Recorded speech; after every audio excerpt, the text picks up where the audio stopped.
Have you ever wondered what goes on during the lonely hours of the night shift? When the world is asleep and the only sounds are the hum of fluorescent lights and the creak of an empty corridor. Some say night shifts are quiet and uneventful, but for those who've lived through them, they can be something entirely different. What I'm about to share isn't just a collection of eerie moments, it's a true story, one that still keeps me awake at night. Stay with me, because what happened on this particular shift might make you think twice about working in the dark. I was working at a small office building as a night security guard. The job was simple: patrol the halls, check the cameras, and make sure the place stayed locked up. Easy, right? For months it was just that, boring but peaceful. I'd read books, scroll through my phone, and maybe catch up on a podcast during my downtime. But one night, everything changed. It was a Friday, and the office was completely deserted by 8 p.m. My shift started at 9, and as usual, I settled in with a cup of coffee and started my rounds. The building had 4 floors, and my patrol route was straightforward. Walk through each floor, check the locks, and return to the security room to monitor the cameras. Nothing ever happened. That night felt no different at first. It was around midnight when I heard the elevator ding.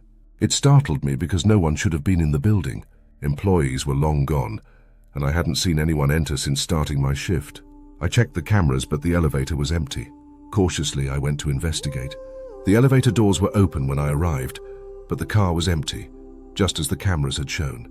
I pressed the button to send it back to the ground floor, but as the doors started to close, I heard something. Soft, faint, like a whisper. "Help me!" I froze. The sound wasn't loud, but it was unmistakable. My heart raced as I looked around, but the hallway was silent, the air still. I told myself it was my imagination and returned to the security room, trying to shake off the unease. An hour later, while I was reviewing the cameras, I noticed something odd on the 3rd floor. A shadow flickered across the screen, quick, almost too fast to see. I rewound the footage and watched again. This time I saw it clearly. A figure, dark and humanoid, moved across the hallway and vanished into a wall. I couldn't believe my eyes. Was it a glitch? A trick of the light? But as I stared at the screen, the shadow reappeared, standing still in the middle of the hallway, as if it was staring directly at the camera. A chill ran down my spine. I switched to the live feed, but the hallway was empty. Whatever it was gone. Feeling unnerved, I decided to do another patrol. The 3rd floor seemed like the logical place to start. As I walked through the quiet corridors, the feeling of being watched grew stronger. The air felt heavier, colder, and every creak of the floor made my heart jump. When I reached the office where the shadow had disappeared, I found the door slightly ajar. This was strange because all doors were supposed to be locked after hours. I pushed it open and stepped inside, the beam of my flashlight cutting through the darkness. The office was empty, but something was wrong. The papers on the desk were scattered, as if someone had rifled through them. A faint metallic smell lingered in the air. Blood? My stomach churned as I scanned the room, but I found nothing unusual. I locked the door and continued my patrol, trying to convince myself there was a logical explanation. As the hours dragged on, the building grew eerily silent. At 3 a.m. I returned to the security room, exhausted and on edge. I wanted the night to end, to leave the unsettling events behind me. But as I sat down, I heard it again. The voice. "Help me!" This time it was louder, clearer, and it came from right outside the door. My heart pounded as I grabbed my flashlight and opened the door, shining the beam into the hallway. It was empty, but the voice continued, echoing faintly down the corridor. "Help me, please!"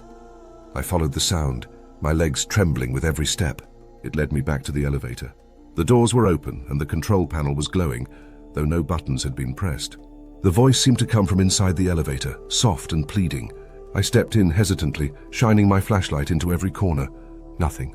I was about to step back out when the doors slammed shut, and the elevator began to descend. The elevator stopped in the basement, a place I rarely visited.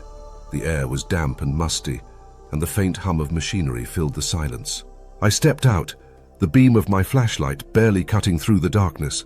"Help me!" The voice was louder now, coming from deep within the basement. My instincts screamed at me to leave, but I couldn't. Something compelled me to keep going, to find the source of the voice. As I moved deeper into the basement, I saw it, a door at the end of the hall, slightly ajar. Light spilled out from the crack, flickering like a dying bulb.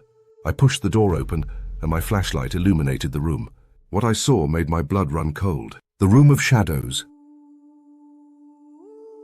The room was empty except for a chair in the center, and on that chair sat a figure, a man or what looked like one. His head was bowed, his face hidden in shadow. Around him the walls were covered in writing, words scrawled in a language I couldn't understand. The air was suffocating, thick with an unnatural energy. "Help me," the figure whispered, its voice distorted and inhuman. I stepped closer, unable to stop myself. As I did, the figure raised its head and I saw its face. A twisted, hollow visage, its eyes nothing but black pits. It grinned, its mouth stretching impossibly wide, and I realized too late that I'd walked into a trap. The lights flickered, and the room was suddenly filled with shadows, moving and writhing like living things. They surrounded me, their whispers growing louder, filling my head with incoherent words. I felt a cold hand grip my shoulder, and then I woke up in the security room, the morning sunlight streaming through the windows. My head throbbed, and my body ached as if I'd been in a fight. The cameras showed no sign of the night's events, and the building was as quiet as ever. When my supervisor arrived, I handed in my resignation. I couldn't stay, not after what I'd seen. To this day, I don't know what really happened that night. Was it a hallucination, a nightmare, or was it something far worse, something that lingers in the shadows, waiting for its next victim? If you ever find yourself working a night shift, pay attention to the things you can't explain. The shadows that move, the whispers you hear, the chill that creeps up your spine. Because sometimes the darkness isn't empty, it's alive, and it's watching.